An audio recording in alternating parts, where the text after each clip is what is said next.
Back to the Girly Girl Bookworm. So today I have a try a chapter tag for you, except the fact that I've already tried all of these books. So after I filmed my last video that you just recently saw of my last 5 reads, I was sitting here and I was thinking about all the books that I have on my shelf that I've been looking at, that I've been like nervous to read or just like have been concerned about. So I decided that I was going to sit here and try a chapter out of all of these books. So I've already done it. There are 3 books that I'm keeping, 1 book that I need you to tell me if I should keep, and the rest I'm getting rid of. And I feel kind of bad because a lot of the books that I've been like kind of on the fence about reading are Fiction Guild books that I was sent in exchange for an honest review. These books are sent without any knowledge of mine. Like they just, like as they publish books, they just send them to me. When at the beginning of the year when you like re-sign up and you can like click on things that you're interested in, but sometimes I feel like they kind of just send things and I'm not always interested in what they send, so I keep them on my shelf forever, and then I look at them and I feel bad that I haven't read them. So today I decided I was just going to try chapters of all of these books and see what I thought. Some of these are Fiction Guild books. Most of them are. There's like 3 that are not Fiction Guild books that they've been on my shelf for a while, and I look at them and I always get like, should I read you or should I just get rid of you? So these are the 3 that I'm keeping. 2 of them I'm like so shocked about because I really thought that I was instantly going to unhaul them, and I'm glad that I didn't. The first one is Indivisible by Travis Thrasher. This is like a novelization. It's based on a movie. And I guess it's based on true events. It's about a man and a woman, and right now, the first chapter was really just them in a therapy session. Like the prologue is them in a therapy session. He has been sent to war, and he kind of has PTSD, and I guess they're having some marital problems now that he's come back. And then, it starts off with kind of it jumps backwards to him figuring out that he's going to be going to war. And I thought that this actually sounds really interesting. When I was reading it, I was like already sucked in and wanted to keep going. So I actually think I might hold on to this and see how this one turns out. This one is not a Fiction Guild book, but this is The Seafront Tea Room by Vanessa Green. And this book was a book that I bought for my bridal shower. And it was supposed to be one of the gifts that got wrapped up in the middle of the table, but we bought a couple books too many, so I kept some. And this was one of the ones that I kept, but I've always like, because I never bought it intentionally for myself, I've never really had an inkling to pick this up. But so far, it takes place in this really small town, and this woman has a son. Her son's father and her have broken up. He's gone back to Scotland. She's trying to find a job. But the problem is she's very overqualified for certain jobs because she is like a tea taster. Like she's got hospitality and things like that. And like for right now, what we just saw was she went on a job interview, and it turned out it was for a cleaner of a hotel. And he's like, I would be doing you a disservice if I hired you. So she's like really upset and doesn't know what to do. And the last sentence was about her ex suddenly showing up at her apartment, and I don't know why, and I just want to find out. So I really enjoyed this little chapter that I read of this, so I'm definitely going to keep this one. And then this was the other shocking one that I was like so surprised that I got sucked into, and that is The Evaporation of Sophie Snow by Mary Weber.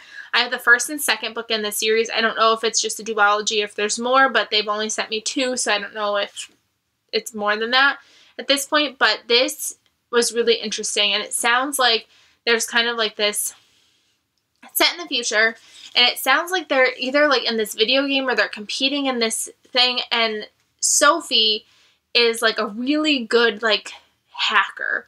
So her brother is currently the one who is in this game of kinds, and she's able to like see previews and kind of like tell him what's going to happen, and she can kind of hack her way in and change the way the game plays out. So I obviously don't know too much about it yet because I'm only a chapter in, but I was like really intrigued to see what else happens in this story. And I already have the sequel, so that's awesome. And I've almost unhauled this a couple times, so I'm glad that I finally like sat here and read a chapter of this. Now this is my maybe book, and that is The Boy Most Likely To by Huntley Fitzpatrick. I read My Life Next Door and really liked it. I read What I Thought Was True and didn't really like it. Then I have this, and I read the first 2 chapters, and I was intrigued and wanted to keep reading, but I'm nervous because this is told in the boy perspective. He's very crude, which is one thing. I mean, he's a boy, so whatever.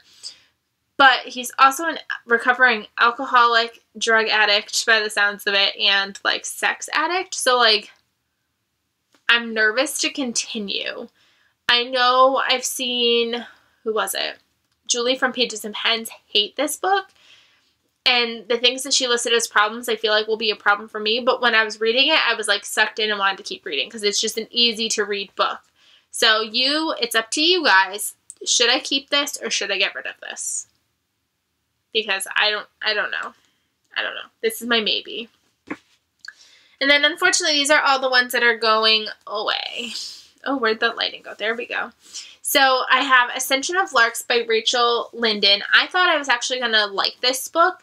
But within the first chapter, I was getting so bored. I almost couldn't even finish the whole first chapter because the first chapter, I mean, it's not that it was super long, but it's 16 pages, and I wasn't interested. It was boring. I just wasn't what I wanted. Reading the back, I thought, like, I would be, like, interested in it, but I just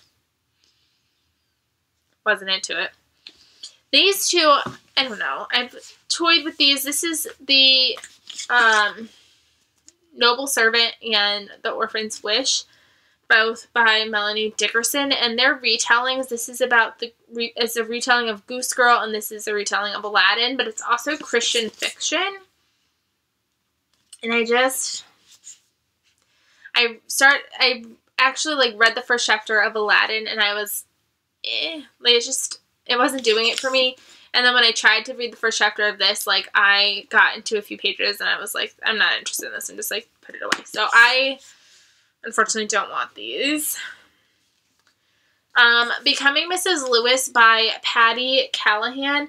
This is actually apparently about the becoming of C.S. Lewis, who is an author, and I know nothing about C.S. Lewis. I've read nothing by C.S. Lewis. I kind of have no interest in C.S. Lewis, and even just, like, reading the first chapter, it was, like, how she was, like, she's talking about, like, this lion and how her and her little brother would, like, sneak out to go see it because she would get, like, bad reports on her report card and her dad would hit her, and I don't want to read that. And like I said, I don't know anything about C.S. Lewis, so I feel like keeping this would be a disservice because I wouldn't get everything out of it as somebody who loves C.S. Lewis would get out of it. This is not a Fiction Guild book. This is Two of a Kind by Yona Zeldis McDonough. I got this for like $1 on Book Outlet one day because it just like looked good. This chapter, guys, though, maybe it's not as long as I thought it was. 14 pages, but it felt like 30. It was about this woman who was at a wedding, and she ends up, like, she goes with her daughter, and she ends up sitting next to this guy, and, like, she really doesn't really like this guy, and this guy's annoying, and now, like, she might have to do a job for him because she's an interior decorator, and the person whose wedding it was put them next to each other so that way they can meet, so that way, like, he can hire her, and I guess they're going to end up having a relationship, and no offense, I felt no spark between them. I just felt like she was annoyed by him, and he was just, like, annoying, and I just was like, I don't want to see what their love looks like because just their first interaction was lame. So, not into it. And then this is White as Silence, Red as Song, which I guess is a UK book. And they say that this is the UK version of Our Fault in Our Stars. And I've never read Fault in Our Stars. I have no interest in reading Fault in Our Stars just because I don't feel like crying. I just don't feel like that's a story for me. And I read... The chapters are, like, really short. They're literally, like, a page or two. They're just kind of his internal thoughts. And I just didn't feel a connection with this character. I just didn't feel like I wanted to keep going because I felt like I was going to get nothing really out of it. And unfortunately, I'm not going to really give this much more of a shot. So, yeah, that's going to be a really quick unhaul. I'm also planning on looking and scouring my shelves for some books that I've already read that I'd like to give an unhaul to. But please let me know again what you think about The Boy Most Likely To. Should I keep this or should I just get rid of it? You know me with YA contemporary, sometimes it's not the thing. So if you've read this and you know I won't like it, please, please tell me so that way I don't waste my time on it. But yeah, I hope you guys enjoyed this video, and I will see you guys really soon. Bye, everybody.